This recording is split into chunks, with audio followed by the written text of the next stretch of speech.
Wow, that's pretty gay. Now you know the pain of a Brony Buck collab. Are we officially blood brothers? Dear Miss Anthropony, let's take each of these questions in turn. Cheers! If you've experienced Brawny's unnecessary, convoluted audio editing, please comment down below. Ellie will be coming for your ass. Keep some anti-grill pants handy. 2. That should make BronyCon nice and uncomfortable. I'll be hiding behind Kichi.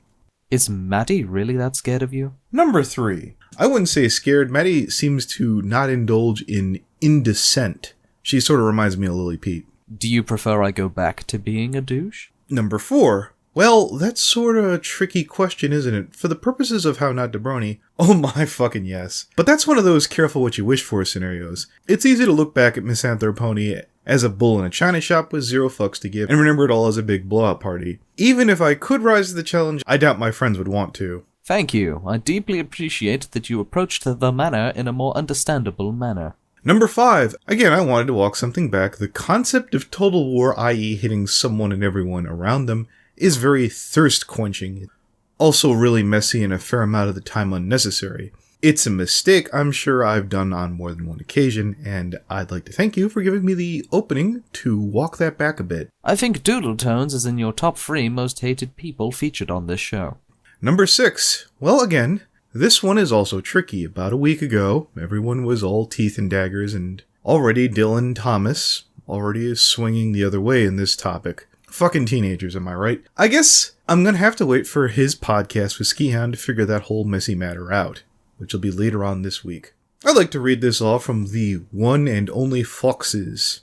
I mean no disrespect, sir, but this is a good reason why not a lot of people like the fandom too much. Most of your videos are just bashing others for a good reason, but there has to be a balance, some sort of drawback. What I get from your videos is that you're never wrong, and everyone else is at fault. Again, I mean no disrespect, and I'm sure you don't think like this. It's just a piece of criticism, and feel free to correct me if I'm wrong.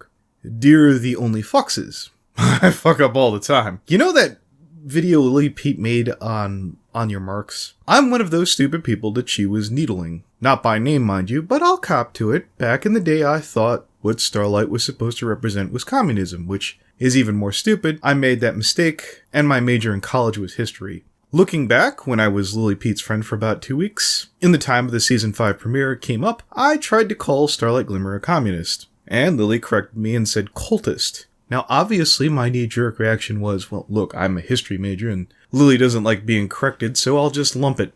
Simply put, I've put in the time, and I've had a fascination for this sort of thing, and nobody likes that insufferable know-it-all who has to be right all the time. Sometime later, Lily Pete put out a glass of water, what do freedom fighters fight? And I, myself, and Josh Scorcher needlessly got into a blowout argument, and thus ended my time in Lily Pete land. Now, I'm a pretty good bullshitter. I could hide behind my diploma. I could double down and say something ignorant. I could say something along the lines of, who are you going to believe, a college graduate? Or, well, you know, slap on some razzle-dazzle and my friends and fans might even let me get away with it. I could argue exposing Starlight Glimmer's motivations doesn't necessarily disqualify what society perceives as communists. Or I could just say, oops, I fucked up.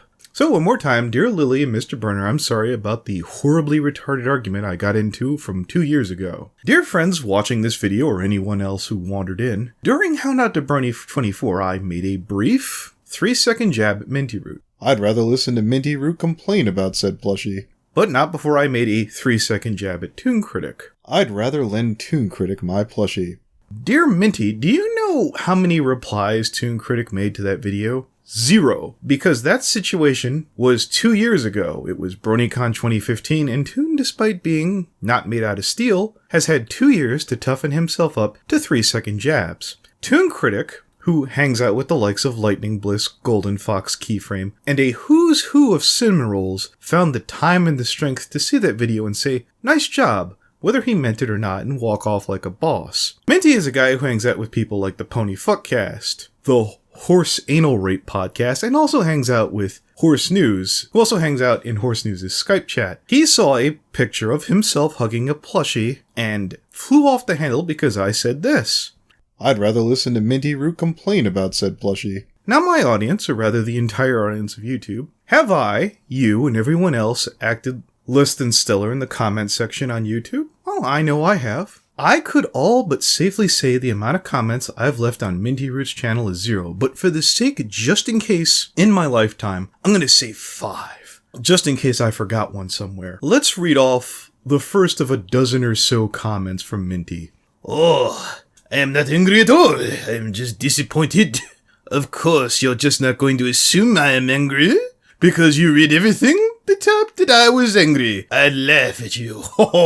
And how you're 37 years old, obsessed in internet fame, because all you got is a job at the bottom of the Walmart hierarchy, and you're still living with your mother. But I am not like you. You have no grasp on reality. You're warped in a way to make it look good for you. You're gonna be ready to cherry pick facts to justify bad things just because it makes you look good. You think someone with over 40k subs shouldn't talk with non-famous people. You think that something is a joke just because you claim it is. You claim you have the right to be a critic and you don't listen to criticism. No, you don't have the moral high ground because you don't deserve it. And you didn't work hard enough to deserve it.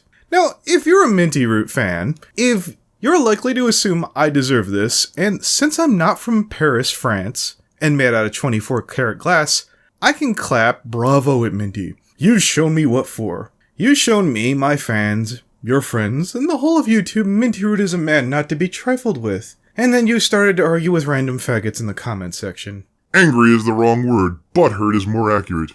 Claiming that someone is butthurt online is a cop-out. There is no argument you give, but you put on a baseless claim on someone that is easier to claim than someone is butthurt to actually explain why he shouldn't be angry at this situation. It is lazy and worthless. Minty, again, as you said it, you have 40k subs, and the time and effort it took for me to touch upon you for 3 seconds had to be less than the time it took for you to make these comments. Of which, when I addressed you in that chain about 3 times, you doubled down about talking about when you false flagged me, and you basically have gone on to become Daddy Derek, aka that guy from Cool Cat that everyone laughs at who doesn't understand fair use. And you think fair use means what's fair for you. I'm going to play the audio from my original clip and a still image of Minty Root's work, because I know you're trying to trick me into putting up that animation so you can false flag me again and dick me around for 2 more weeks because you're a petty, vindictive little shit who doesn't know how to fucking follow the rules. Root. Minty, I think you have no talent. You've ruined the background characters, what was it? Dr. Hooves, Derpy Hooves, who else is it? Vinyl Scratch, Octavia, Lyra Heartstrings, and Bon Bon. You've ruined, like, the fanon part of the show. You've caused more pain and suffering to me, inadvertently, than anyone in the fandom. Holy shit, please stop creating content. Project Thundercloud is so bad. Ugh. I'm not even going to say subjectively. I think objectively your work is terrible. Those animations are god-awful. You make the people from Dusk's Dawn feel good about what they did. This is a fact. You know this to be true. Whether you like it or not, I'm well within my rights to call you a talentless hack who should never animate ever again. I'm not going to pull a dark scythe and be like, relax, guy, I'm just kidding. No, Minty, you are a talentless, worthless hack with no skill. You hang out with the biggest lowlifes in the fandom all day long. And the moment things don't go your way, you throw a giant baby fit, which is befitting of your nationality as a Frenchman. You lost your false flag. YouTube found your content that I used to be in fair use. Thank you, fuck you, bye. Dear Brawny Buck, so anyways, Brawny, yesterday was Pastel Prose's birthday, and she was going through some personal stuff. I'm keeping that personal stuff personal, but for whatever reason, we started talking about Toon Kritic's cartoon series. You went full-blown Shelly D, folded your arms, bit your lip, pouted, and said, nope, it's not good. Which is fine. Which is your right. The annoying, tedious way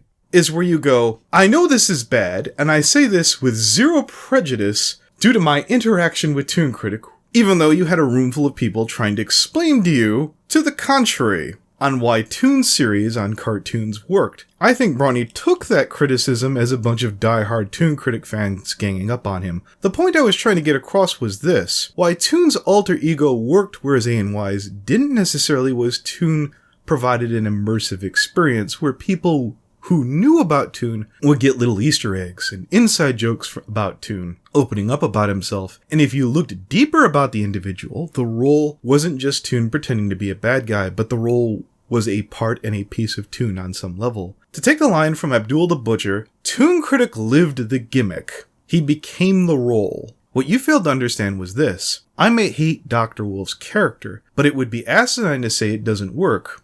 Of course, Dr. Wolf's gimmick works. When you make everyone else look like an idiot but you, and of course, his character got over. If you took everyone else in the fandom and had, I don't know, say Robin0928 fix all of their problems, he'd be influential in the fandom magically. Especially when you said Anna Dreams' character doesn't work because you're a stuffy prude. But we're going to go one step further here. Dead exhausted, back from con, Toon spoke up. And I want to point something out. You, Brony, the thing you're mad about is something you're the only one and the only person that's bitching about it. When you're offended on someone else's behalf, and again, this isn't always a catch-all case, you should be more self-aware. If you're the only one with the problem, testing, 1, 2, 3. Oh shit, this is going up on YouTube, fuck. You want to know where it's going to go, baby? This is FNG Star, and today we're talking about the moral high ground with Y2K Toon Kritic. Jesus Christ. Alright, everyone mute. Toon, take it away. Alright, everyone mute. Are we seriously doing this? Yep. Go up, Fine. go for it, buddy boy. Okay, alright, fine. You know what? Because I am no stranger to controversy. I am no stranger to saying what's on my mind. I am not afraid of saying what's on my mind, given circumstances. So I understand that Bronny Buck has something out for me. That's okay. I totally understand that. Go join the line of people that don't like me, whether I'm Toon or whether I'm Cartoons. But here's the thing. If you have a personal problem with me, if you want to be passive-aggressive about it, if you have something about me that you just cannot stand, here's how I look at this. Bronny, I know what type of guy you are. I know how manly you put yourself up to be, how you put yourself so high above everybody. You think you're the smartest guy in the room. But here's the thing. As of right now, between you and me, since you don't want to say what's on your mind to me, I think it's clear who the man is right now between you and I. So if you want to talk, you want to actually sit down like men and calmly, civilly discuss things, which I'm sure is not going to be very hard for you, you know where to find me. Very simple. Da, da, da, da. Oh my god, that was beautiful!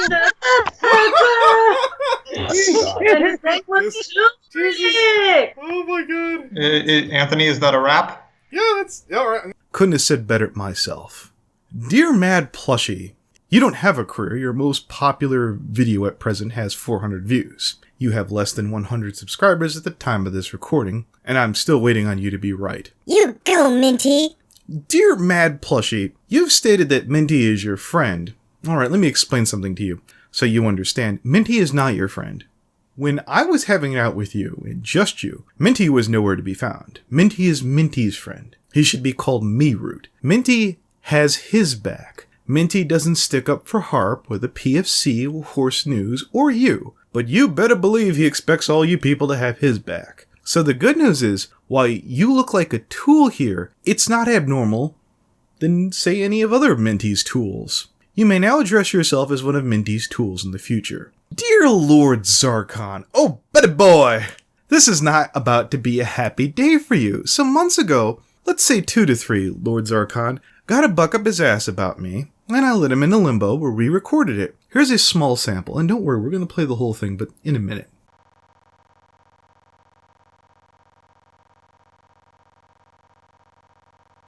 I heard from Con, NYC PonyCon. I wasn't there, and anything I say about it would be hearsay. Where am I going to get someone who was there to tell us what happened? Gee golly willikers.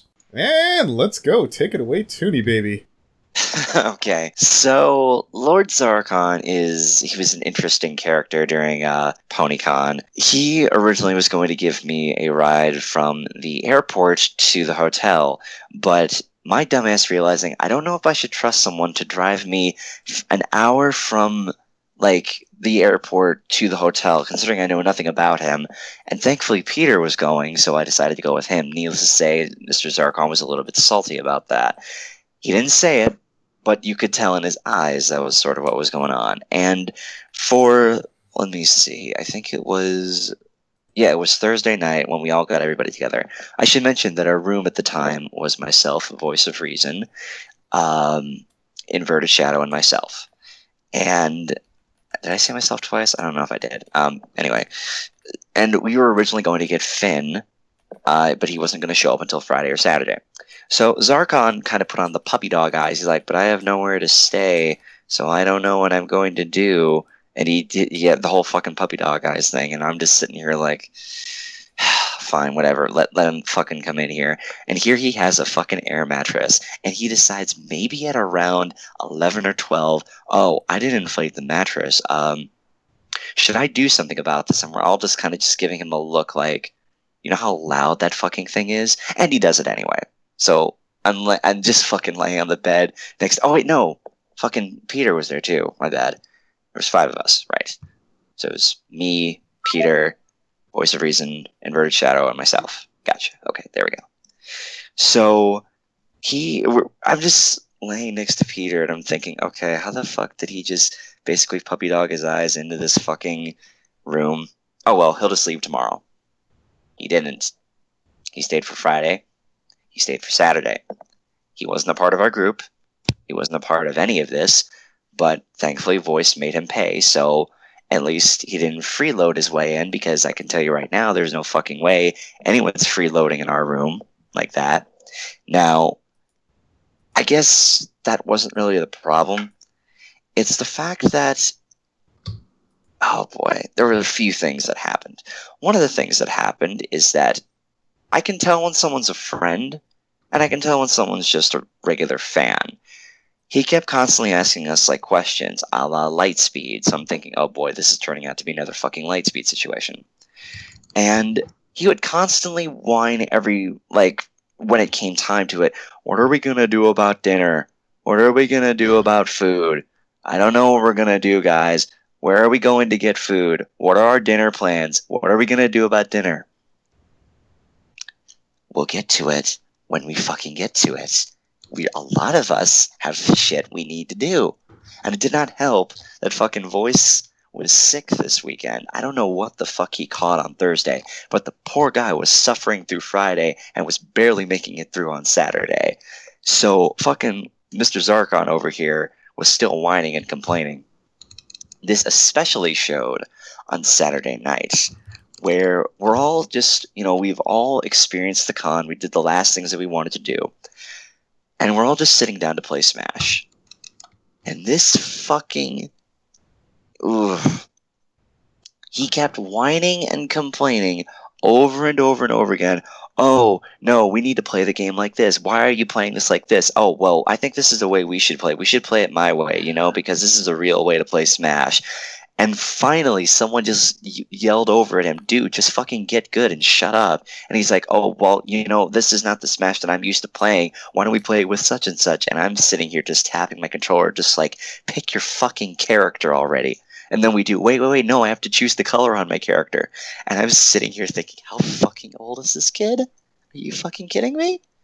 He wasn't even supposed to be in our room for Friday and Saturday, but yet somehow he had a little fucking idea. Oh, I'm just not going to take the stuff out of the room. I don't have anywhere else to go, so I'm just going to stay here.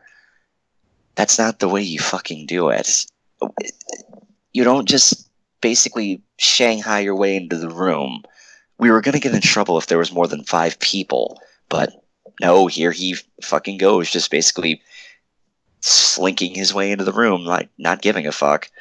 The thing is, I don't have anything, I guess, really personal with him, other than the fact that I find him cringy, annoying, and I don't see why he felt so fucking entitled to be a part of us. But at least he wasn't as bad as Lightspeed, so, I guess that's not the worst thing that could happen. So yeah. And scene. And scene indeed. Oh, Zarkon. Mwah!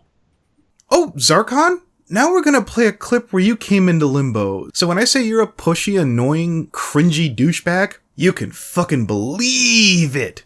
Dear Blank Slate, so you did a blind commentary on a Let's React. You have to be the laziest motherfucker I've ever seen. Greetings, friends. I'm Anthony Aguilar.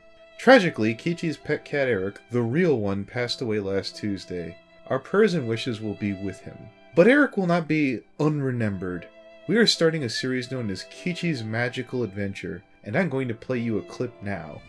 You foolish mortals wish to banish me? Your obscurity is eclipsed by your absurdity. Know you not, I am Keezus, Master of the Dark Nine, Lord of all the burning hells. Oh boy, another magical adventure! Let's go! Taste the rainbow.